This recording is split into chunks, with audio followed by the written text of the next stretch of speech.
Hello, everyone. Welcome to another episode of me driving to work. I am on my way to work.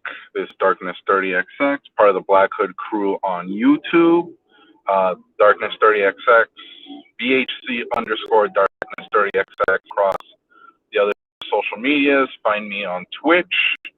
Find me on Steam, Facebook, Twitter. I'm on TikTok as well. Name down there in the corner. Chat open over here on well, it's going to be your right, but technically it's my left. And let's get the conversation going. So today is Monday, the 8th, November 8th. And I didn't go anywhere this weekend, but I do have a little bit of good news. I managed to snag Saturday morning a Nintendo Switch OLED. That's the new model of the Nintendo Switch. I got the white one. I was lucky enough for that. Persistence pays off. I called my local Target every morning at 8 a.m., which is when they open. Immediately transferred off through the automated phone system to their electronics department first thing in the morning and just asked, did you guys receive any Switch OLEDs this morning? And the answer was no, and more no for a while. A couple weeks of that. But yeah, Saturday morning, managed to snag one up and have it set up at the house now. And it's fantastic. It's my first Switch. My kids each have one. And now I have one. So far, the only game I have for it that is actually a little cartridge is The Legend of Zelda Link's Awakening, which is a remaster of the real Game Boy game, which was my first Game Boy ever. Yes, when I first bought a Game Boy back when it first came out, it came packaged with The Legend of Zelda Link's Awakening for the Game Boy. Absolutely fantastic game on the Game Boy. Played it again when the version came out, the color version, which was DX, obviously. Still fantastic. And now this version is just everything top shelf. Absolutely fantastic. And I plan on a couple more titles this week for my new Switch. I'm going to pick up Red, which all I've heard is very good things about that one. And I'm also a fan of the Metroid series. I've played every single one. And I'm also probably going to pick up as well Legend of Zelda Skyward Sword. I never got to play Skyward Sword. So this will be a new experience for me. Again, I've heard good things about Skyward Sword, and as a fan of Legend of Zelda, I would be remiss if I didn't play Skyward Sword. In the meantime, I have installed a couple bits of software on my Switch. Stuff that comes, it's either free to install or part of the Switch Online membership, which I have set up. I have the family membership for me and for the kids, since I have two sons that each have a Switch. The family plan ended up being a cheaper option. And now that I got my own Switch, I'm not paying anything extra to be able to take advantage of the features of the online service from Nintendo. As such, I was able to download both the NES and SNES game libraries, which are basically emulated libraries of a lot of their games, which is constantly being updated, adding new titles every month or so. If you don't know what NES for, it's Nintendo Entertainment System. SNES is obviously the Super Nintendo Entertainment System, which if you've never had an SNES before or you weren't around for that one, hop in. It's the greatest system ever made. Hands down. You look at any list of the top 10 greatest games, more than them were released on Super Nintendo. Facts. Straight facts. No lies detected. I'm telling you right now with good reason, because it is 100% true that SNES was the greatest console ever made. Were there others that, that outsold it? Obviously, the PlayStation 2 outsold the SNES over its lifetime. Were there other games that outsold some of these that are on this top 10 list? Absolutely. Plenty of titles out there for newer consoles or even PC titles that outsold a couple or a lot of the Super Nintendo titles are on the top 10 best games list. However,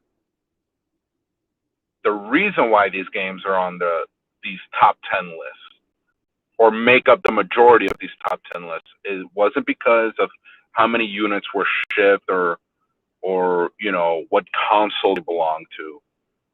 It was because game design, gameplay, story, everything. Just the level of quality in some of these games still hasn't been beaten. Still has not been beaten. You want a good example? Super Metroid. That's it. Done. Chrono Trigger. Done. The Legend of Zelda: Link to the Past. Done. Like, you can't. You just can't. The original Mortal Kombat. Yeah, that was an SNES title. In fact, the SNES had Mortal Kombat 1, 2, and 3. Had 3 Mortal Kombat titles just to that one console. Donkey Kong Country, 1, 2, and 3. Come on. Like, you're being absolutely serious right now. You're not going to believe me on this. I'm telling you. Super RPG, Legend of the Seven Stars, one of the greatest crossover publisher crossovers ever. That was Nintendo and Square Enix. They were buddy.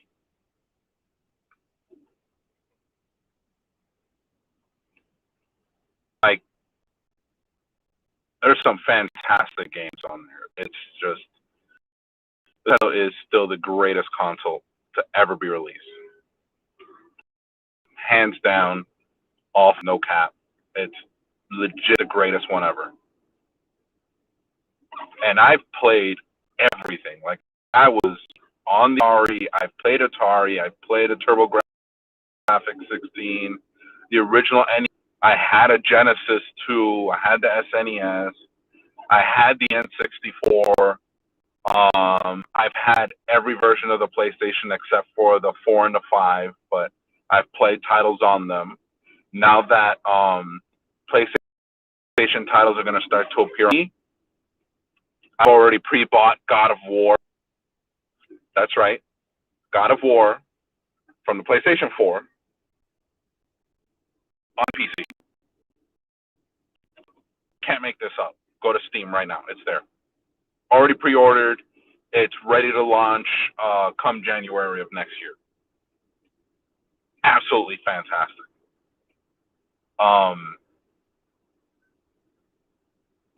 Yeah, I am super excited for everything that's coming out. Back to the Switch, along with the NES and SNES title emulation apps, also picked up the Elder Scrolls Blades. Now, I played this when it first came out. I was actually actually was maybe pre-signed up for it, I guess, would be like the terminology. Um, well, let's just say I was waiting for this particular time because, as a fan of the Elder Scrolls series, I wanted to see what a mobile version of an Elder Scrolls game would be like. So I tried it on the phone, and when it first came out, it was pretty interesting, the concept that they had going on. Since then, they've amended it, added features, fine-tuned the controls, fine-tuned a lot of the features, how certain mechanics work. So one of the biggest ones was chests. They had, what was it, 4 levels of chests that you can acquire in the game. Now, normally, if you play, either Morrowind, Oblivion, or Skyrim, or even Elder Scrolls Online, when you find a chest, you get to open it immediately. There's no wait period. It's literally click open, look at contents, take what you want, or take everything. It's up to you. But when Elder Scrolls Blades originally came out, whenever you located a chest, the chest was put in your inventory, which it had its own separate inventory from your regular item list, so you couldn't, be over encumbered or have too many chests. You could literally have hundreds of chests. The problem is that you would end up with hundreds of chests because at the 4 tiers of chests, which were wood, silver, gold, and legendary chests, each level of chest would have a certain time that you needed to wait before you can open them. Now, I thought this was nuts. So you could literally have an entire list of wooden chests, and each wooden chest takes about 5 minutes. So the time start 5 minutes and count down at 0, it would be ready to open. And I always thought that was absolutely insane. In what universe would it take you 10 minutes to open a silver chest, 30 minutes for a gold one, an hour for a legendary chest? You can see how that was a mechanic that needed fine-tuning, and they since fixed it. Whenever you find the chest, whether it's through a quest or whatever, you find it, character immediately opens it, and you get to enjoy the spoils of the chest. Great. The controls have been updated. They're much more responsive, quicker. I played on the Switch, and I instantly felt how much quicker, how much better the controls were. Story is still the same, which, why fix something if it's broken? You know what I mean? The quest system has been updated, which is good as well. And hopefully this time around I won't get stuck behind the proverbial paywall as one to find out when playing mobile games. Yeah, there is such thing as a paywall, and what it is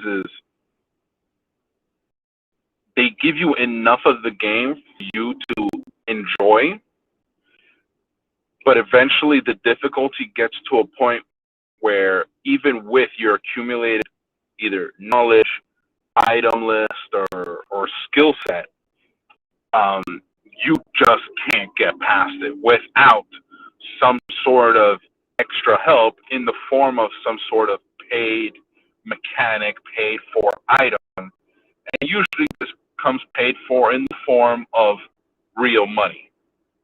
$1, $2, $3, or it gets to the point where it just becomes tedious. And in order to increase the speed of progression, again, you would have to look for a paid item, a paid mechanic that you money for. So there's that. Paid wall, not fun to find or not fun to reach, especially if the game you're playing is very good. Elder Scrolls Blades is a good game. Um,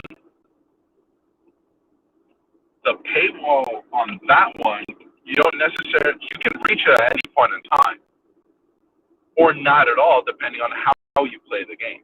Because the game does offer you a lot of opportunities to progress, not quickly, but still make steady progress toward your end game goal without having to spend any money.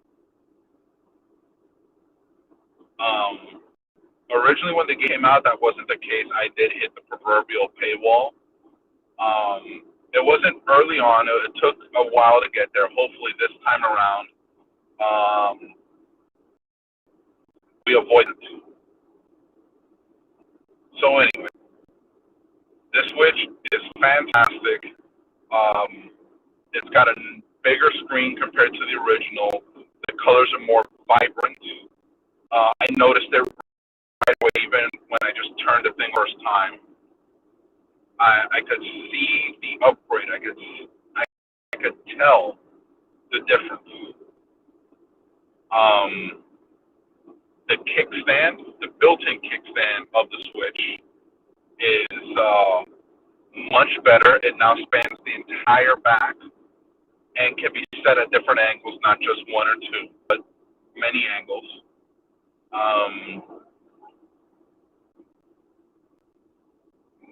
Yeah. Watch yourselves. People driving on the roads thinking they can just switch in front of somebody without putting a signal, without looking. And then next thing you know, I have to kick their teeth in. Anyway, back to the Switch. If you guys have done some Googling, seen it online, the white one just looks so clean, so nice. The dock, completely white, front and back. The upgraded dock now has, I believe it's 3 USB ports, one on the back, 2 on the side. It also has an Ethernet port, which is a fantastic upgrade. I did a speed test on that. When the Switch is in wireless mode, which means it's in your hand, at least at my home, my download speed tapped out at about 40 megabits per second, upload at about 20, 19-ish, around there. When I put it on the dock, however, this has doubles all values.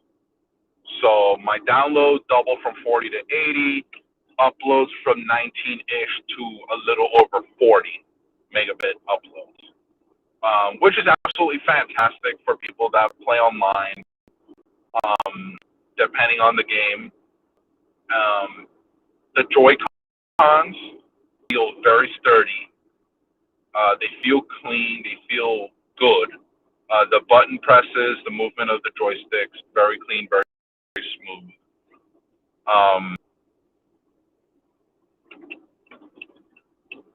And I'm excited. I'm excited to play these titles and many more. I plan on picking up quite a few titles for this thing,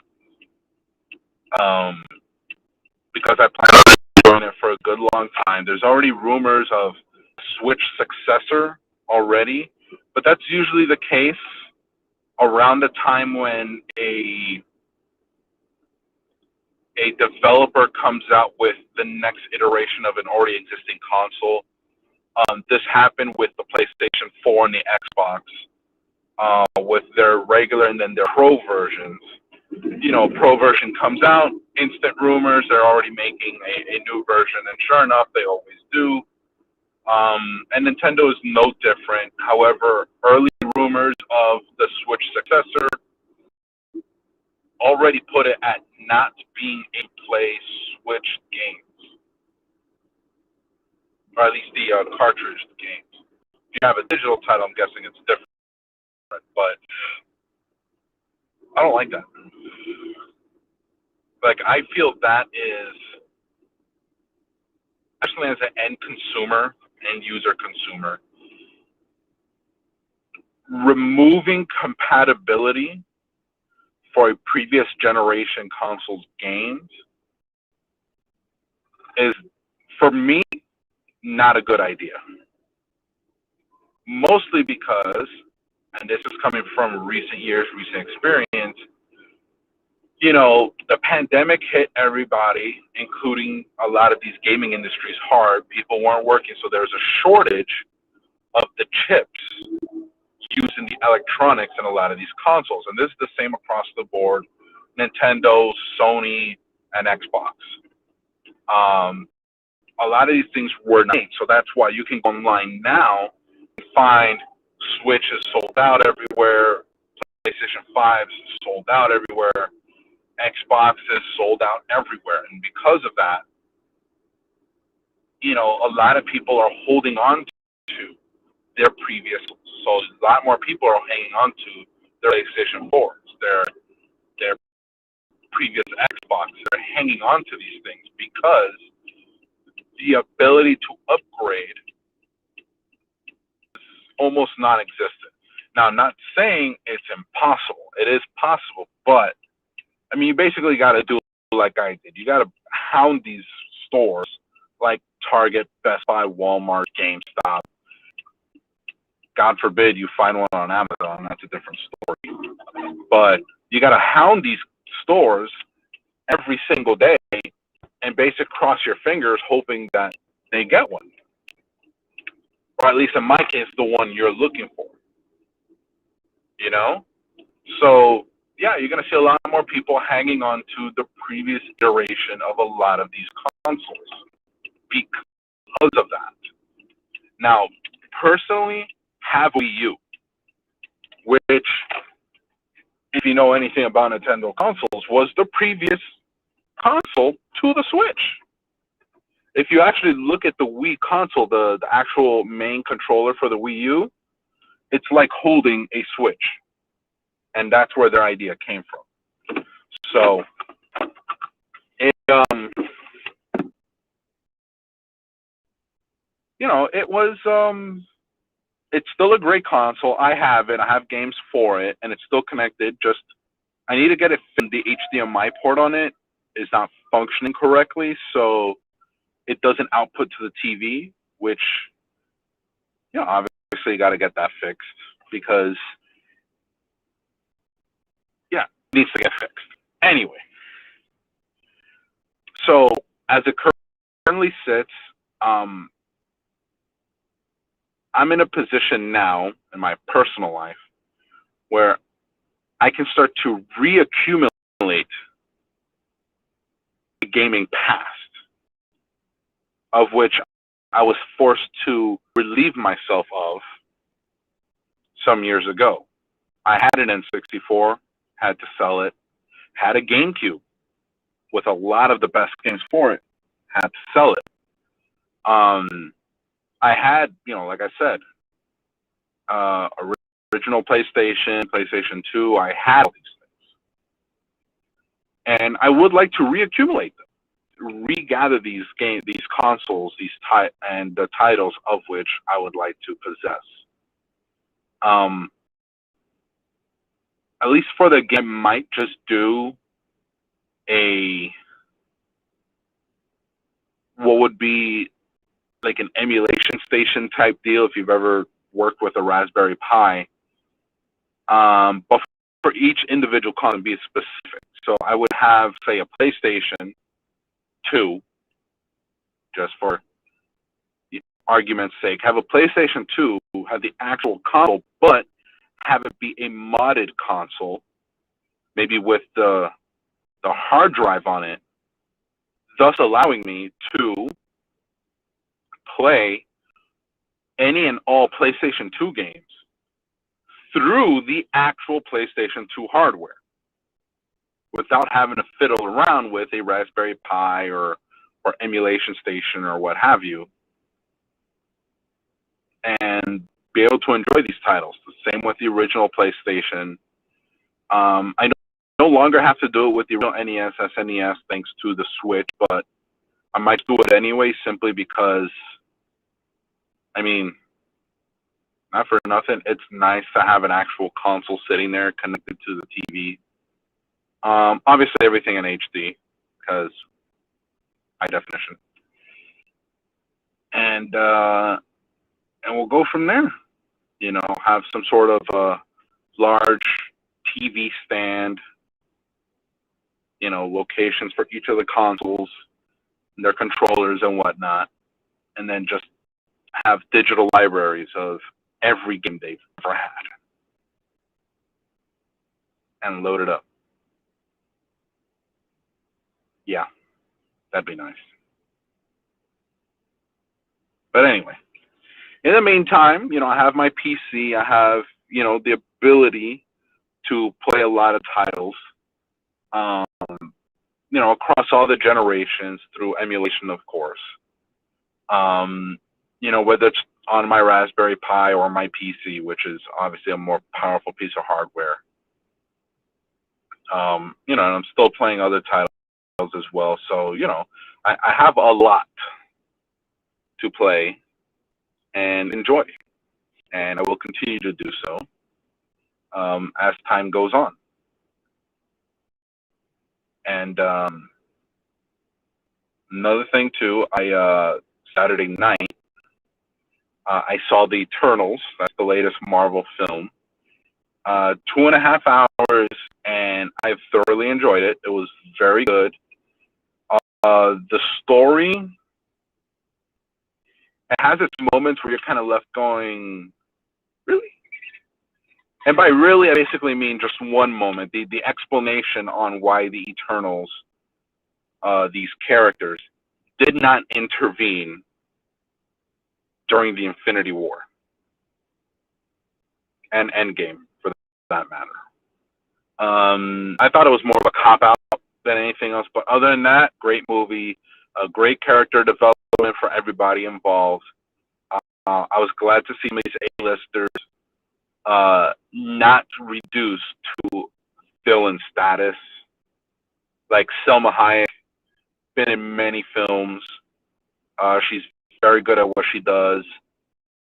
I enjoyed her character very well. Um, Angelina Jolie, like really that Angelina Jolie, yes. She was in the Eternal. She played a character and she did a very good job. She was not reduced to villain status, which is good. Um, and definitely, for the norm, Marvel film always has end credit sequence. This one has two. So you got the first credits, which are like the stylized credits, you know, the designed backgrounds, the stylized names popping up. That's the first one you're going to see, and then right after that is going to be the first end credit scene, which is going to lead into some good stuff going forward. Obviously, you know, teaser for the sequel to Eternals. Not going to spoil any more there, even though it's kind of obvious they're going to do a sequel. Then you have to wait through the black screen credits, which is the full credits for cast and crew, props to everybody involved, from top to bottom. You guys, fantastic job. And then after that one, you have the second end credit scene, which sets up a totally new Marvel character. And by new, I mean new to the MCU. But if you know anything of the comic books, you know this guy is coming, and he is a force to be reckoned with,